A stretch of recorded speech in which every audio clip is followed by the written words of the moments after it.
Olá pessoal, bem-vindos à nossa aula de hoje. E hoje nós vamos falar ainda sobre microbiota intestinal, como que a dieta consegue influenciar na qualidade, na composição da nossa microbiota. É claro que nós sabemos que a composição da microbiota intestinal de um indivíduo, ela se dá por uma série de fatores. A gente não tem um único fator causal que determine como é essa microbiota intestinal. Toda a questão de vida desse indivíduo vai influenciar. Tudo que ele é exposto ao longo da vida vai influenciar, em grande parte a dieta. Mas, por exemplo, a gente tem aqui o estado pré-natal, né?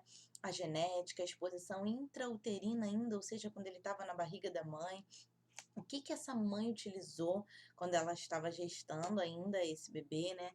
No nascimento, a idade gestacional que esse bebê vai nascer, exposição de antibióticos, se ele teve que ter ao nascer, o que é bem complicado, condições sanitárias do tipo de parto também, a via desse parto, se foi um parto vaginal, ele teve contato ali com a microbiota vaginal da mãe, a gente sabe que tem lactobacilos, né? E se foi um parto cesariana, ele vai ter contato com a microbiota da pele. E a gente tem que pensar que esse bebê vai nascer sem, né, uma composição de microbiota ainda. É um vasinho vazio. Você tem ali toda uma colonização a ser feita. E essa colonização, ela vai começar a partir dos contatos que ele vai tendo com o meio externo. Então, quando você tem o primeiro contato com a microbiota vaginal, ela vai determinar em grande parte também a composição da microbiota desse bebê. Mas quando você tem um parto cesariana, é o contato com a microbiota da pele, que é totalmente diferente da microbiota vaginal. Então, isso também vai determinar muito a composição dessa microbiota. A dieta que esse bebê vai receber, ele vai ser amamentado ao seio, isso é fundamental. A gente vai ter ali lactobacilos, outros tipos de bactérias nesse, né, no seio materno, né, no leite materno. Se ele vai ter que usar fórmula por algum motivo, aí hoje as fórmulas são enriquecidas com alguns tipos de probióticos específicos, mas que não se equiparam aos lactobacilos, às bactérias, né, presentes no leite materno. Como que vai ser a alimentação complementar desse bebê? Como que ele vai ser introduzido à alimentação? Vai ser uma alimentação muito liquidificada, né? Hoje a gente sabe que tem trabalhos questionando aí isso e sugerindo, por exemplo, BLW, né, com a fibra mais intacta, onde esse bebê consegue ali ter contato com o alimento. Então isso também influencia se ele vai receber uma fibra liquidificada ou não. E a partir dos 2 ou 3 anos ele começa a ter uma microbiota já semelhante ao adulto. E aí quando a gente chega, né, entre o adulto até o idoso, muita coisa acontece. A gente tem estresse, condições de saúde, aí uso de medicamentos ao longo da vida, né, as condições de alimentação, o que que ele vai consumir processado, ultraprocessados, corantes, né. E aí chegou no idoso, a gente vai depender, a microbiota desse idoso vai depender muito de como foi a vida dele todos esses anos atrás. E a gente tem uma maior variação de composição da microbiota entre os idosos, é claro, depende muito do estilo de vida de cada um deles. Então, a gente sabe que quanto maior a diversidade também dessa microbiota intestinal, mais saudável ela é. E no idoso ela tende a ter uma diversidade menor, ou seja, tipos de bactérias diferentes em menor proporção, né? Eu tenho bactérias mais semelhantes, uma composição que não tem várias espécies na microbiota. Isso também não é relacionado à saúde. Então, parece que o idoso tem essa diversidade menor. E esse desequilíbrio da microbiota intestinal a gente chama de disbiose intestinal, que é quando eu tenho a composição da minha microbiota com predominância maior de bactérias patogênicas, certo? Em relação às bactérias comensais, bifidogênicas, os meus lactobacilos, as rosebúrias, as bactérias que a gente comentou na aula anterior. Isso não acontece de um dia para o outro. Um estado de desbiose intestinal não é hoje eu estou bem, amanhã eu tenho um desequilíbrio na minha microbiota intestinal. Isso vai se dando ao longo do tempo. Então, como que isso vai acontecer? Primeiro, a gente vai ter uma redução aí da quantidade e da diversidade da nossa microbiota, das nossas bactérias positivas, ao passo em que a gente vai começar a ter um aumento de bactérias patogênicas, certo? E aí chega um momento em que a gente tem mais bactérias patogênicas do que as nossas bactérias boas da nossa microbiota intestinal. Então, isso vai acontecendo, a gente vai perdendo bactérias boas e aumentando a colonização por bactérias ruins. E a alimentação influencia muito na nossa microbiota e no processo de saúde e doença.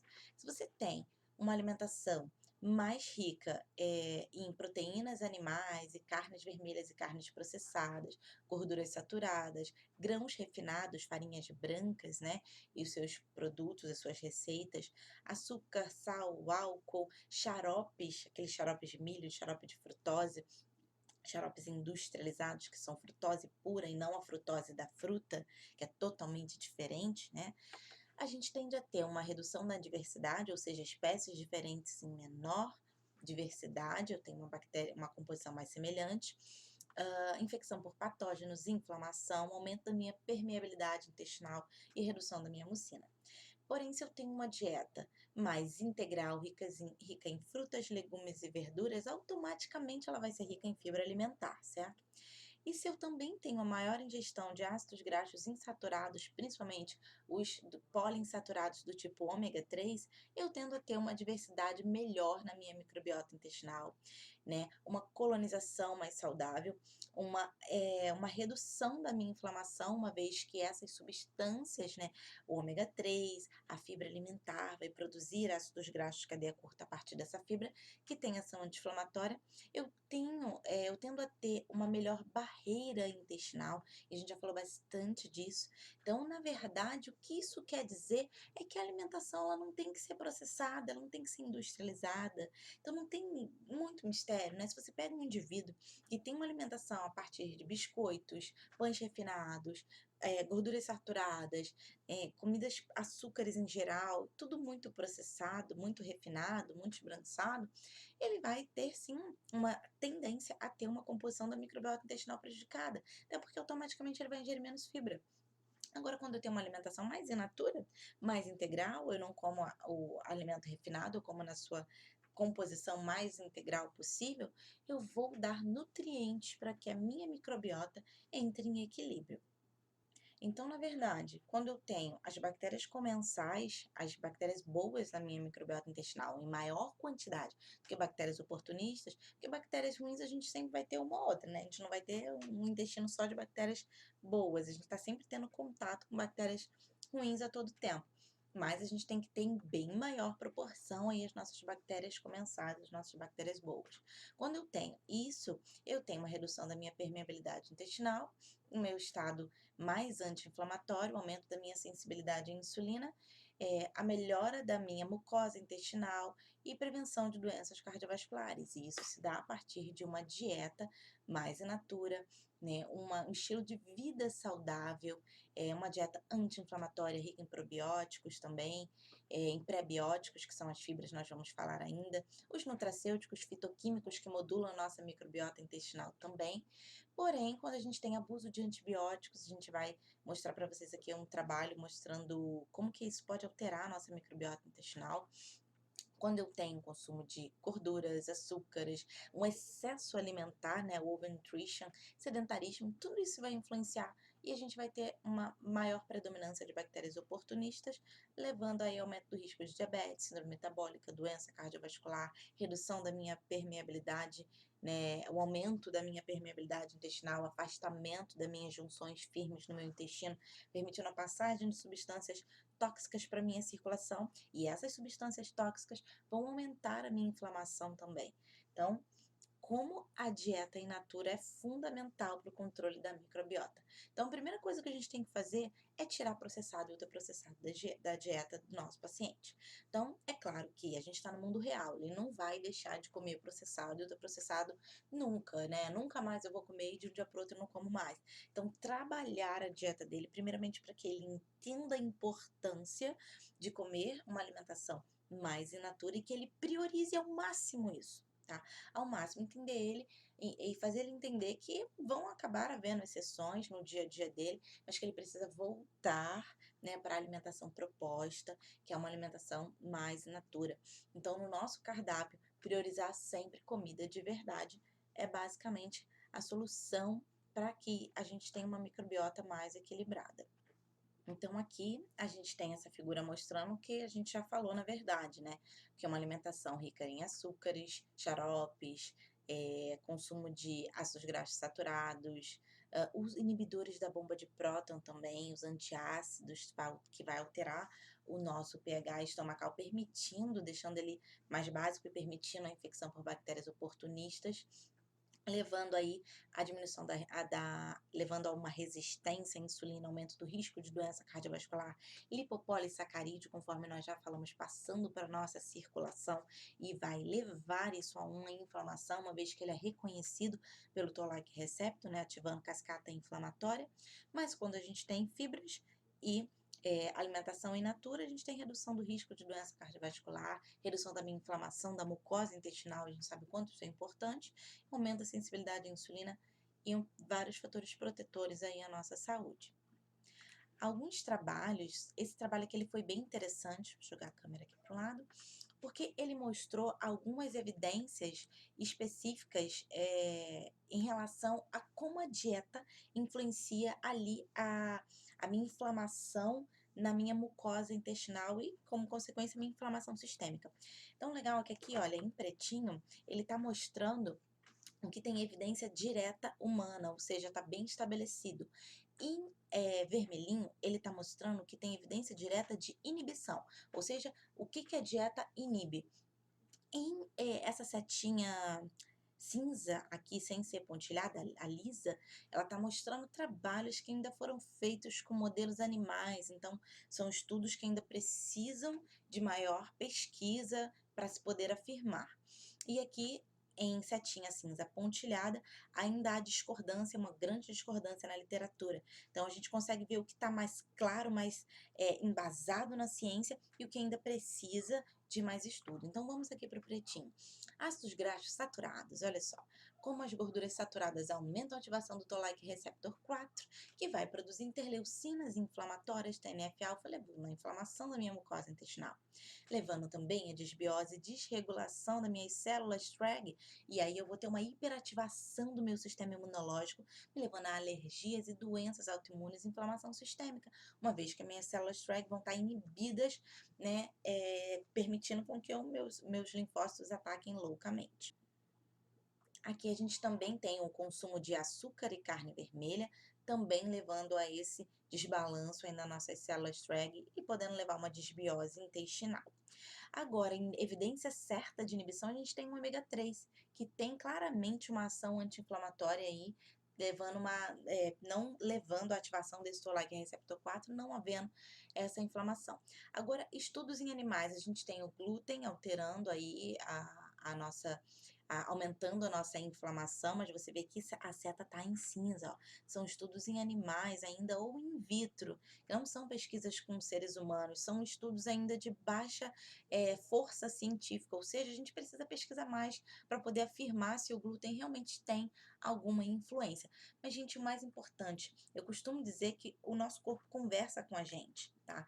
Então, se o teu paciente relata para você, olha, nutricionista, eu como glúten, toda vez que eu como pão, alguma coisa que tenha glúten, macarrão, por exemplo, eu sinto um estufamento abdominal, eu tenho muitos gases, eu fico arrotando, ou desarranjo meu intestino. Gente, é óbvio que ele tem uma sensibilidade. É óbvio. Não precisa fazer teste genético, não precisa fazer exame para doenças disso, daquilo. Se ele come o alimento e ele tem reação, é para ele não comer o alimento. É óbvio, tá? Eu tenho pacientes que têm intolerância quando comem banana. Fala, olha, eu como banana, meu intestino não fica legal. Eu sinto um certo desconforto, dói meu estômago, então eu não como banana. Tem tantas outras frutas para você comer. Então, assim, né? O corpo é inteligente. E é interessante fazer uma pesquisa com o paciente dele e anotando no caderninho, né? Olha, eu reparo que quando eu como tal alimento, eu tenho o sintoma de estufamento, meu intestino fica solto ou meu intestino fica preso, minha condição intestinal se altera assim. Faz um caderninho, paciente. Anota, ó, tô com estufamento, tá doendo meu estômago, constipei. Qual foi suas últimas refeições? Sua refeição anterior e a antes dela? Anota aí, a gente vai ver o que está em comum, o que está acontecendo. Olha, toda vez que você tem gases, você comia um alimento refinado, não era o glúten. Você tinha comido um biscoito aqui que não tinha glúten, mas era refinado. Então, não é o glúten. Você está tendo estufamento com alimento refinado, que é normal, na verdade, né? Não é para consumir refinados assim. Ou então, não, realmente era o glúten. Então, olha, ela é lácteos, talvez seja lactose ou talvez seja a proteína do leite. Então, o caderninho caderninho dele ir anotando o que ele consome e a reação intestinal que ele tem, né? Teve a reação, volta e escreve, ó, tive a reação intestinal agora, tô com muitos gases agora, o que que eu comi antes? E ele vai anotando, tá? E assim a gente consegue identificar. Então, por exemplo, tem pacientes que têm uma dieta muito rica em fibra, principalmente dietas vegetarianas. Elas tendem a ficar com 60 gramas de fibra às vezes. Então, talvez seja interessante diminuir um pouco essa fibra, trocar o farelo de aveia pela farinha de aveia, que tem menos fibra. Então, na verdade, os alimentos eles estão aí para a gente trabalhar. Se eu estou com fibra demais, pode sim estar te causando flatulência. Talvez valha a pena diminuir um pouco essa fibra. Então, ir observando. Cada paciente é único, certo? E aqui nas setinhas pontilhadas, a gente também tem muita discordância na literatura científica, como por exemplo aqui o ômega 6 e os adoçantes artificiais. E o sal também, que na verdade in vitro ou em animais. Então, esses outros fatores aqui precisam ser mais investigados para que a gente possa ter um parecer final. Para cá, a câmera. E aí, em relação à microbiota do idoso, as alterações fisiológicas e de estilo de vida desse idoso podem ser fatores contribuintes para que ele tenha essas alterações associadas ao envelhecimento, conforme a gente falou nas aulas anteriores. Não tem a ver só com ele ser idoso, tem a ver com tudo que ele fez também ao longo da vida. Pega tudo que ele fez ao longo da vida com as alterações comuns da terceira idade, a gente vai ter uma alteração dessa microbiota intestinal. Então, os hábitos alimentares, que às vezes o idoso, quando mora sozinho, tem preguiça às vezes de cozinhar para só ele. Então, eu fico meio triste, desmotivado de preparar um legume, uma verdura, acaba comendo só o arroz e uma carne, ou então acaba comendo torrada com manteiga no lugar da refeição, vai diminuindo fibra alimentar. Né? Então é preciso conversar com esse idoso, olha, eu sei que você mora sozinho, dá aquela certa desmotivação, prepara então pelo menos uma quantidade que dure para uns 2 dias aí na sua geladeira. Você faz a cada 2 dias, mas tem que ter vegetais. O declínio da dentição, muitas das vezes esse idoso perde os dentes e aí ele não vai conseguir mastigar. Então tem que ver se ele está com dentadura, se a dentadura está ajustada, né? Se ele usa prótese, uma série de fatores que vai influenciar. Ele vai acabar querendo comer tudo batido. Se ele comer tudo batido, a gente sabe que a fibra ali, ela tá mais quebrada, ele não vai ter tanta fibra alimentar quanto ele comer um vegetal. Então, isso também pode influenciar. Talvez ele precise de um módulo de fibra, se for um idoso que come tudo batido, ou suplementar alguma fibra específica, como a gente vai falar. As alterações no apetite, que geralmente esse idoso ele tá com um apetite mais reduzido, né? Ele não tem uma motivação, até porque ele tem uma alteração do paladar, então para ele o alimento já não tem mais tanto sabor. Sedentarismo, é claro que muitos não têm uma vida tão ativa. Uso de medicamentos de contínuo, né? Aquele medicamento que ele tem que tomar todos os dias, que tá cheio de xenobiótico, infelizmente. Então isso também pode influenciar. Admissões hospitalares, a gente sabe contato com bactéria ali, né?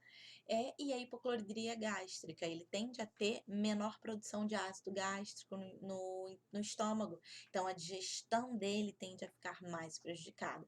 E como consequência de tudo isso, os idosos tendem a ter menor diversidade dessa microbiota, que a gente sabe que está associado com a menor saúde, uma maior abundância de bactérias patogênicas e menor abundância de espécies associadas à produção de ácidos graxos de cadeia curta, conforme nós já vimos, principalmente butirato, que pode aí estar reduzindo o efeito anti-inflamatório. Então, utilizar fibras alimentares, se ele conseguir comer a partir do alimento é ótimo.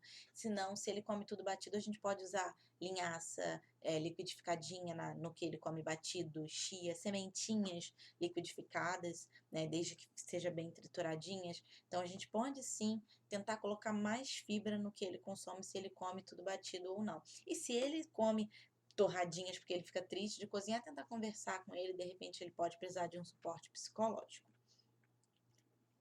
E o uso de antibióticos, né? Que a gente faz muito isso, infelizmente, a prescrição indiscriminada de antibióticos, levando à resistência, bactérias resistentes a antibióticos, e altera, sim, a nossa microbiota intestinal. Então, se você tem um paciente que fez uso contínuo de antibióticos, talvez ele precise usar um probiótico depois, uma vez que esse antibiótico ele não vai matar só a bactéria que ele precisa matar, só uma infecção que esse paciente tenha na garganta ou algum outro motivo que levou o médico a prescrever esse antibiótico. Ele também vai agredir as nossas bactérias comensais. Então, esse trabalho aqui mostrou que, após 4 dias de uso de antibiótico de amplo espectro, a composição da microbiota, ela só foi recuperada depois de 42 dias após o uso desse antibiótico. Só que mesmo ela tendo sido recuperada, 9 espécies comuns que eram presentes em todos os indivíduos antes do tratamento permaneceram indetectáveis na maioria dos indivíduos, mesmo após 6 meses de tratamento. Então, a gente vê aqui o quanto antibiótico mexe com a microbiota intestinal. E com certeza você já usou antibiótico alguma vez na sua vida. O trabalho fala ainda que a diversidade, ou seja, né, o quanto essa bactéria é variada, essa microbiota é variada, foi recuperado só após 6 meses da intervenção. Porém, a gente teve espécies aí que a gente não encontrou mais, mesmo após esses 6 meses. Então, talvez após o uso de antibiótico, seja recomendado utilizar sim probióticos, como a gente vai falar à frente, tá? Então, o que modula a nossa microbiota? Antibiótico, pode modular muito, infelizmente, atacando bactérias patogênicas, porém bactérias boas também, e positivamente, né, e todas as outras coisas que a gente já falou, mas positivamente é a dieta. Com a dieta a gente consegue melhorar a composição da nossa microbiota intestinal, passando por uma dieta mais in natura. Não tem muito mistério, porque a melhor dieta é a low carb, a isso, a aquilo, a mediterrânea, né? Na verdade, a melhor dieta é que é a mais in natura possível. Quanto mais in natura ela é, melhor. Né? E a gente vê que os trabalhos que comparam dietas, o resultado sempre favorece a que é mais in natura. Então não tem muito uma briga de tipo de dieta, seja in natura, levante a bandeira in natura, né? Não levanta a bandeira da dieta X, Y, Z. Dieta in natura é a solução, porque a dieta mais in natura vai ter fitoquímico, não, fitoquímico modula a nossa microbiota intestinal também, e tem ação anti-inflamatória, antioxidante, e vai ter prebióticos, e vai melhorar a composição da nossa microbiota intestinal, tá? Porque prebióticos são as fibras, vão ser utilizadas para que as nossas bactérias produzam ácidos graxos de cadeia curta. E também o uso de probióticos, conforme nós vamos falar nas próximas aulas, especificamente o uso de pré e de probióticos, modulando aí a nossa microbiota intestinal, que pode melhorar a nossa saúde como um todo. E aqui, ainda, né, em dieta, essa figura ela é bem interessante porque ela mostra justamente isso. Quando a gente tem uma alimentação mais rica em proteína vegetal, ela automaticamente é mais rica em fibra, porque quais são os alimentos mais ricos em fibra no reino vegetal? Leguminosas, certo? Porque leguminosas a gente come 100 gramas fácil, 100 gramas de feijão, de lentilha, de ervilha, né? E a gente tem aqui esses alimentos que também carregam fibras e fitoquímicos, certo? Melhorando a composição da nossa microbiota, aumentando, por exemplo, lactobacilos, aumentando a produção de ácidos graxos de cadeia curta, que vai reduzir também a nossa permeabilidade intestinal, melhorar a nossa barreira intestinal, melhorar as nossas células Treg, controlando a autoimunidade, reduzindo a inflamação, produzindo butirato, que vai aumentar a produção e liberação de GLP-2, que aumenta a secreção de muco, ou seja, eu tenho uma melhora da minha camada de mucina, certo? E uma redução da permeabilidade intestinal em geral. Porém, quando uma dieta ela é mais rica em proteína animal, a gente automaticamente tem menos fibra alimentar, porque você pega uma proteína animal, um bifinho, por exemplo, você vai ter 300 calorias num bife magro, né? Zero de fibra, zero de fitoquímicos. Quando você pega isso em calorias e dá de lentilha, por exemplo, de ervilha, de grão de bico, você tem fibra pra caramba, você tem fitoquímicos e uma volume até maior, dando mais saciedade para o seu paciente, porque 100 gramas de bife é uma coisa muito pequena, né? Mas enfim, a gente tem aqui, conforme a gente já falou nas aulas anteriores, a produção de óxido de trimetilamina, que aumenta o risco de doença cardiovascular, e a gente vai ter menor produção de ácidos graxos de cadeia curta, uma vez que a gente tem menos fibra nessa dieta. O consumo de gorduras também, gorduras insaturadas, como por exemplo as monoinsaturadas, aí a gente tem a diminuição da inflamação, a diminuição do LDL colesterol, enquanto as gorduras saturadas, a gente tem a redução da sensibilidade à insulina. Então temos também as gorduras, o tipo de gordura influenciando. Esse trabalho aqui avaliou 3 dietas: mediterrânea, ocidental e dieta sem glúten. E a dieta sem glúten ele não encontrou encontrou evidências diretas no trabalho dele aqui em relação a doenças. Na dieta ocidental, que é uma dieta mais pobre em fibras, mais rica em proteína animal e gorduras saturadas, ele encontrou uma redução de alguns gêneros específicos na microbiota e o aumento da inflamação. Enquanto na dieta mediterrânea, que é o que? Uma dieta in natura, é uma dieta mais in natura e rica em ômega 3, né? Tem mais monoinsaturados, fitoquímicos, mais ricas em proteína vegetal, e a proteína animal deles é mais o peixe, que tem o ômega 3. Então, eles observaram que havia redução, aí uma inibição do diabetes, da inflamação, doença cardiovascular e obesidade. Então, na verdade, isso mostra pra gente que a dieta tem que ter mais alimentos in natura, ser o menos processada possível. E esse trabalho ele é bem interessante porque mostra como a dieta consegue influenciar na composição da nossa microbiota. Olha que interessante. O consumo de fibra alimentar parece aumentar a abundância das nossas bactérias, aumentar lactobacilos e bifidobactérias, a rosebúria, que a gente já falou, diminuir clostrídio, enquanto o uso de probióticos parece também aumentar a abundância, o número total de bactérias, bifidobactérias e lactobacilos, e reduzir, por exemplo, Escherichia coli. O uso de polifenóis, a gente já falou que fitoquímicos também modulam a nossa microbiota. Também parece aumentar bifidobactérias, lactobacilos, reduzir bacteroidetes, clostridias, estafilococcus aureus e salmonella. Então, a alimentação in natura, que tem fibra e fitoquímico, vai modular a nossa microbiota aí positivamente. Lembrando que a nossa microbiota ela é dinâmica, ou seja, ela está sempre mudando a composição dessa microbiota.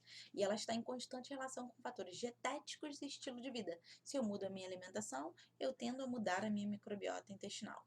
Estratégias com probióticos, ou seja, os lactobacilos, bifidobactérias, parece que promovem mudanças transitórias, ou seja, quando o paciente está usando probiótico, o que é bom probiótico é muito bom, porque principalmente se ele usou um antibiótico, se você precisa melhorar a composição dessa microbiota, mas o efeito enquanto ele está sendo utilizado. Então, a gente precisa, na verdade, mudar a dieta desse indivíduo para que ela promova mudanças que sejam constantes. Se você muda para uma dieta in natura, você mudou a sua alimentação constantemente, sempre você vai ter fibras e fitoquímicos modulando para que você tenha uma maior predominância de bactérias positivas na tua microbiota. Então, o probiótico não é para ser utilizado numa dieta que não é rica em fibras alimentares. Uma dieta in natura, uma dieta processada, não é. Probiótico é para ser coadjuvante da dieta saudável como um todo. As escolhas alimentares podem fornecer substratos diferentes para a microbiota e, como consequência, proporcionar um ambiente mais favorável para que essa microbiota seja mais saudável. Então, se eu tenho mais fibra alimentar, mais fitoquímicos, eu modulo positivamente. Se eu tenho mais gorduras saturadas, mais L-carnitina, eu modulo a minha microbiota negativamente. Então, a alimentação, na verdade, é a base, gente. A gente, quanto nutricionista, precisa entender que a alimentação é a nossa principal ferramenta de trabalho. O suplemento, ele é um coadjuvante da dieta. Aguardo vocês na nossa próxima aula. Até lá!